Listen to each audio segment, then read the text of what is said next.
മതം എന്ന് പറഞ്ഞ ഒരു ഐഡന്റിറ്റിയിൽ ജീവിക്കാൻ ഭയപ്പെടുന്ന മനുഷ്യരെ നമ്മൾ. എന്നാലും ശരിക്കും ജോലി എന്ന ആക്ട്രസിനെ മലയാള സിനിമ എക്സ്പ്ലോർ ചെയ്തിട്ടില്ല എന്ന് വിശ്വസിക്കുന്നുണ്ടോ? അങ്ങനെ തോന്നിയോ? ചേച്ചിക്ക് തന്നെ തോന്നുന്നുണ്ടോ ഇഷ്ടോടെ എക്സ്പ്ലോർ ചെയ്യാനുണ്ട്? അല്ല, അത് നമുക്ക് എപ്പോഴും അങ്ങനെയല്ല. ഒരു ആർട്ടിസ്റ്റ് എന്നുള്ള രീതിയിൽ ഇതല്ല ചെയ്യേണ്ടത്, പോരാ പോരാ എന്നുള്ളൊരു ആർത്തി ഉണ്ടാവും ഉള്ളിൽ. അത് തീർച്ചയായിട്ടും ഉണ്ട്. എനിക്ക് ഇത്രമാത്രം ചെയ്താൽ പോരാ എന്നുള്ളത്. പിന്നെ ഈ പറഞ്ഞ പോലെ നമുക്ക് അതിനുള്ള സമയവും കാലമൊക്കെ വരും എന്നുള്ള പ്രതീക്ഷയിൽ പോകാനല്ലേ പറ്റും. സിനിമയെ കുറിച്ച് സിനിമ എങ്ങനെയുണ്ടായിരുന്നു? പറഞ്ഞതുപോലെ ഈ സിനിമയിലുടനീളം കഥകൾ പറഞ്ഞു പോകുന്നുണ്ട്.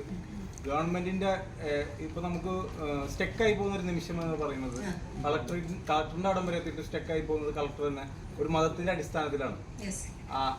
അതിനുപരി കൂട്ടുകാരന്റെ ജീവൻ രക്ഷിക്കാൻ വേണ്ടിയിട്ട് കൂട്ടുകാരൻ വന്നപ്പോഴും അവിടെ മതത്തിന്റെ മതം വരുമ്പോൾ അവരും സ്റ്റെക്കായി പോവുകയാണ്.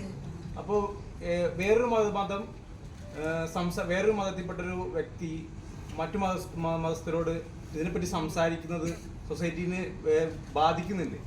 പല രീതിയിൽ ഏതെങ്കിലും രീതിയിൽ ബാധിക്കുന്നുണ്ടോ? സ്റ്റെക്കായി പോകുന്നുണ്ട് നമ്മൾ സ്റ്റെക്കായി പോകുന്നുണ്ടോ? നമ്മളിപ്പോൾ ജീവിക്കുന്ന കേരളം മാത്രമല്ല, ഇന്ത്യ എന്ന് പറഞ്ഞൊരു പൊളിറ്റിക്കൽ കോണ്ടെക്സ്റ്റിൽ നോക്കിക്കഴിഞ്ഞാൽ അങ്ങനെ ഒരു ഭയം ഉണ്ടോ എന്നുള്ളതാണ്. സത്യത്തിലുണ്ടെന്ന് തന്നെയാണ്. ഞാൻ തുറന്നു പറയുമ്പോൾ മതം എന്ന് പറഞ്ഞ ഒരു ഐഡന്റിറ്റിയിൽ ജീവിക്കാൻ ഭയപ്പെടുന്ന മനുഷ്യരെ നമ്മൾ മാറുന്നുണ്ട്. അതായത് മതത്തിന് പുറത്ത് മനുഷ്യരെയും ജീവിതത്തെ നോക്കി കാണുന്ന മനുഷ്യർക്ക് അത് വലിയ സഫോക്കേഷൻ ഉണ്ടാക്കുന്നുണ്ട്.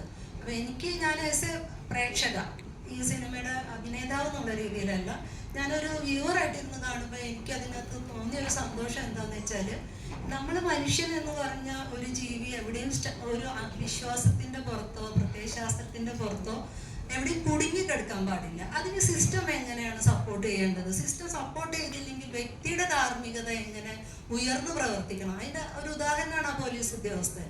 അയാളുടെ ധാർമ്മികതയാണ് ആൾ ഉയർന്നു പ്രവർത്തിച്ചത്. അതുപോലെ മനുഷ്യര് എപ്പോഴും വളരെ, അതുകൊണ്ടാണ് മോബ് ലിഞ്ചിങ് ഉണ്ടാകുന്നത്. ഇതൊന്നും മോശം മനുഷ്യരായിട്ടല്ല, പക്ഷെ അതിനകത്ത് നമ്മൾ കുടുങ്ങിക്കെടുക്കുക, ആ വിശ്വാസത്തിൽ കുടുങ്ങിക്കെടുക്കുക.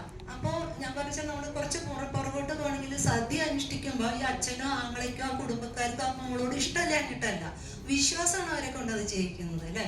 അപ്പൊ ഇതിന്റെ തോട്ട് പ്രോസസ്സിന് മാറ്റി കൊടുക്കുക എന്നുള്ളതും കൂടിയാണ് നല്ല വിശ്വാസി ചെയ്യേണ്ടത്. അതല്ലാതെ മതം ഉണ്ടാവാൻ പാടില്ല, വിശ്വാസം ഉണ്ടാവാൻ പാടില്ല എന്നല്ല.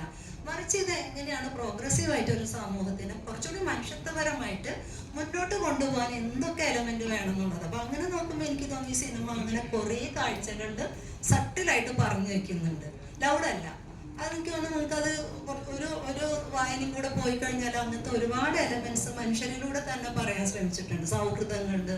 ഇനി കുടുംബം എന്ന് പറഞ്ഞത് വേറെ ഒന്ന് എനിക്ക് പ്രത്യേകം എടുത്ത് പറയുന്നത്, ഇന്നത്തെ ഇസ്ലാമോഫോബിയ നിലനിൽക്കുന്ന ഒരു സൊസൈറ്റിയിൽ ഇരുന്നിട്ട് ഒരു മുസ്ലിം കുടുംബം എന്തും കൂടിയാണെന്നത് പറഞ്ഞു വെക്കുന്നുണ്ട്. എനിക്കത് ഭയങ്കര ഒരു ഹ്യൂജ് റെസ്പെക്ട്. അത് മനുഷ്യന്റെ നിസ്സഹായതയാണ്. കാരണം മതത്തിനുണ്ടായിരുന്ന ഒരു കൗൺസിലിംഗ് റോളുണ്ട് ഒരു കാലത്ത്. മനുഷ്യനെ സംബന്ധിച്ച് മതം അവന്റെ ഒരു ആശ്വാസത്തിന് വേണ്ടിയായിരുന്നു. മറിച്ച് പൊളിറ്റിക്കൽ റിലീജിയൻ ഡെവലപ്പ് ചെയ്തപ്പോൾ ലോകമെമ്പാട്, അത് ഇന്ത്യയുടെ കേരളത്തിന്റെ പ്രശ്നമല്ല, ലോകം മൊത്തം എടുത്താല് കെയോസ് ഉണ്ടാക്കുന്നത് അതിൻ്റെ തന്നെ. അതിനെന്താന്ന് വെച്ചാൽ നമ്മളേതുപോലുള്ള മനുഷ്യരെ അതിന് ടൂളാക്കാൻ പറ്റുന്നുണ്ട്, സാധാരണ മനുഷ്യരെ അതിന് ടൂളാക്കാൻ പറ്റുന്നുണ്ട്. അതാണ് അവരുടെ മിടുക്ക്. ആ മിടുക്കിനെ നമ്മൾ തിരിച്ചറിഞ്ഞ് ജീവിക്കാനുള്ളൊരു ശ്രമം ഉണ്ടാകുമ്പോൾ മേ ബി ഇതല്ലാത്ത ഒരു ജീവിതമൊക്കെ നമുക്ക് സാധ്യമാകും. അല്ലാതെ മതത്തെ നമുക്ക് നിരോധിക്കാൻ പറ്റില്ലല്ലോ.